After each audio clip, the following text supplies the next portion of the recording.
Lo primero para iniciar un proceso de intervención es hacer un proceso diagnóstico, ¿sí? Em, Esto funciona de la siguiente manera. Cada profesional hace una evaluación diagnóstica y para eso hay un tiempo de duración, ¿sí?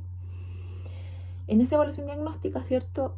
Nosotros como terapeutas ocupacionales hacemos una entrevista en profundidad, en donde hacemos una revisión de su historia de vida, de su historia educacional, aplicamos pautas, ¿cierto?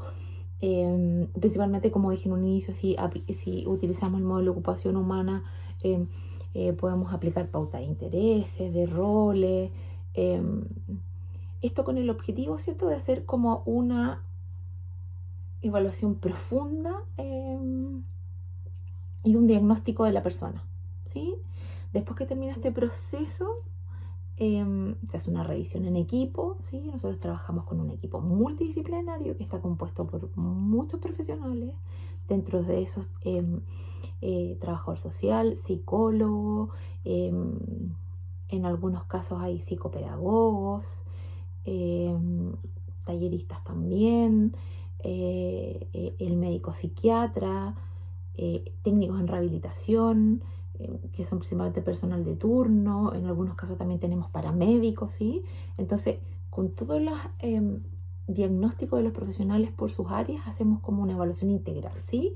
Después nos juntamos, ¿cierto?, en reunión clínica y hacemos una evaluación y vamos definiendo objetivos, ¿sí? Objetivos que van a ser a corto, a mediano y largo plazo y se van a ir revisando, ¿sí? Y esta revisión es una revisión que es una co-construcción, ¿sí? Eso me parece que es fundamental. Si bien es cierto, nosotros hacemos una evaluación, pero ese plan de intervención y esos objetivos tienen que tener sentido para el otro, ¿sí? O sea, si para esa persona un objetivo X no tiene sentido, la verdad es que eso en su proceso y en su motivación al cambio, la verdad es que no va a tener ningún sentido. Por lo tanto, como queremos que los cambios sean profundos y sean en el tiempo, tenemos que hacer partícipe a la persona de su proceso de rehabilitación. Entonces hacemos una revisión, ¿sí? Se le hace una propuesta de intervención al usuario y el usuario, de hecho, ese documento lo firma, ¿cierto? Y consciente que está de acuerdo con trabajar ese objetivo, o de lo contrario, si quiere hacer una propuesta o proponer otro objetivo, eso también se conversa, ¿sí? Eso me parece que hace la diferencia, ¿no? Como en el proceso de diagnóstico y de intervención. Luego, obviamente cada profesional va a tener, acorde a su área, va a ir desarrollando el proceso de intervención. Este puede ser individual, pero también es grupal, ¿sí? Dentro de la comunidad, eh, la mantención de la comunidad la realizan las usuarias del centro de tratamiento.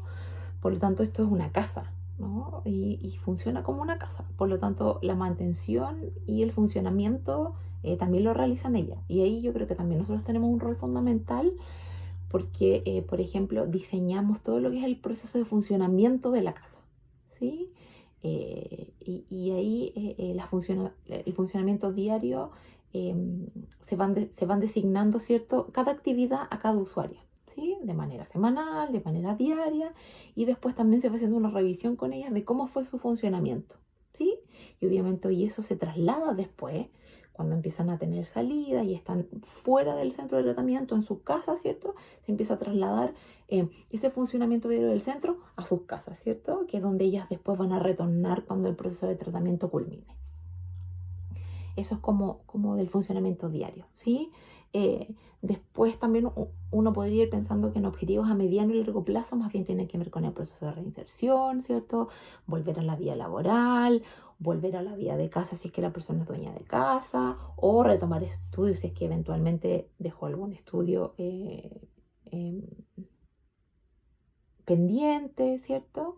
Y también hacemos un acompañamiento bien eh, eh, eh, consistente, ¿no? Eh, de estar como acompañando en este proceso, no solo de retornar a sus vidas, sino que también de todas las dificultades que se van poniendo en el camino, eh, porque nosotros siempre lo vemos así como la comunidad es como una burbuja, ¿no? porque están todos los profesionales, es un lugar contenido, ¿cierto? Pero fuera la persona se puede encontrar con diversas situaciones, eh, si es que va a volver a su contexto de su casa. También ahí hacemos como una evaluación como en terreno del contexto físico, no solo de su casa, sino que también en el contexto en el cual vive. La mayoría de las mujeres viven en contextos de mucha vulnerabilidad, donde el consumo está en las esquinas de los barrios, por lo tanto eso también muchas veces se convierte en un factor de riesgo y en donde también tenemos que muchas veces intervenir, ¿sí? Entonces como que el trabajo como en terreno y en el contexto también es un área fuertemente en donde nosotros estamos insertos. Eso principalmente. Y finalmente, pensando en las dificultades, está esto, ¿no? Esto último que les comentaba. Muchas veces los contextos complejos en el cual ellas viven son difíciles de modificar, ¿sí? Nosotros hemos hecho un par de intervenciones en terreno en cuanto a modificaciones ambientales, ¿no? Como pero en las casas de las usuarias, ¿sí? Muchas veces lugares o sitios significan cosas que recuerdan el consumo y podemos hacer una resignificación de los espacios, pero fuera, ¿no? Como en la calle hacemos una modificación, eso muchas veces resulta muy complejo. Eh, eh, como les comenté desde un inicio, estas mujeres muchas veces tienen muy poca red de apoyo, ¿sí? Por lo tanto, el tema familiar también a veces resulta como complejo en el abordaje cuando tengan que retornar a sus casas, em, en el tema con los niños, ¿sí? Eso también muchas veces es una dificultad. Si bien es cierto, hoy día existen algunos dispositivos como las casas VICE, que son unas casas de transición, en donde los usuarios cuando salen en contexto residencial pueden estar un tiempo acotado en estas casas viviendo y trabajando, ¿cierto? Paralelamente, hasta que después pueden, independientemente, salir de ahí e ir a otros espacios protegidos a vivir si es que eventualmente no podían retornar a sus casas de origen, digamos. Me atrevería a decir que esas son como las dificultades principales con las que uno se encuentra durante el proceso y a la hora del egreso de estas mujeres. Sin embargo, creo que por lo mismo, una de las motivaciones principales que por lo menos yo tengo en el abordaje del tratamiento de consumo de sustancias en general, me atrevería a decir que tiene que ver con el proceso en que nosotros podemos empoderar a estas personas y cómo también podemos irlas vinculando a otros dispositivos, a otras redes, para que después, digamos, tengan el soporte para seguir funcionando, ¿sí?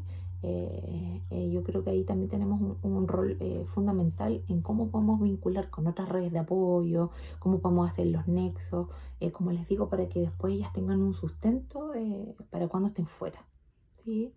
Em, Eso me atrevería a decir principalmente, ¿sí? Eh, creo que nuestra función ha ido tomando una fuerza súper importante en estos procesos. Yo cuando entré a trabajar en esta área no habían terapeutas ocupacionales en todos los dispositivos. Hoy día, de hecho, eso está en la norma técnica de Senda. Por lo tanto, somos profesionales eh, con una mirada y con una lógica fundamental en los equipos de tratamiento y creo que el aporte y el impacto que podemos tener en las vidas de los sujetos puede ser fundamental en cómo sus procesos van avanzando y toman sentido a sus vidas, todos los cambios que pueden ir haciendo ellos mismos y cómo nosotros vamos potenciando y fortaleciendo eso. Eso. Muchas gracias, les agradezco hoy día por haberme escuchado. entiendo que también la idea es que podamos quizás hacer alguna revisión de un caso, hacer una propuesta de un caso, así que vamos a trabajar en eso y para que podamos después revisarlo. Gracias.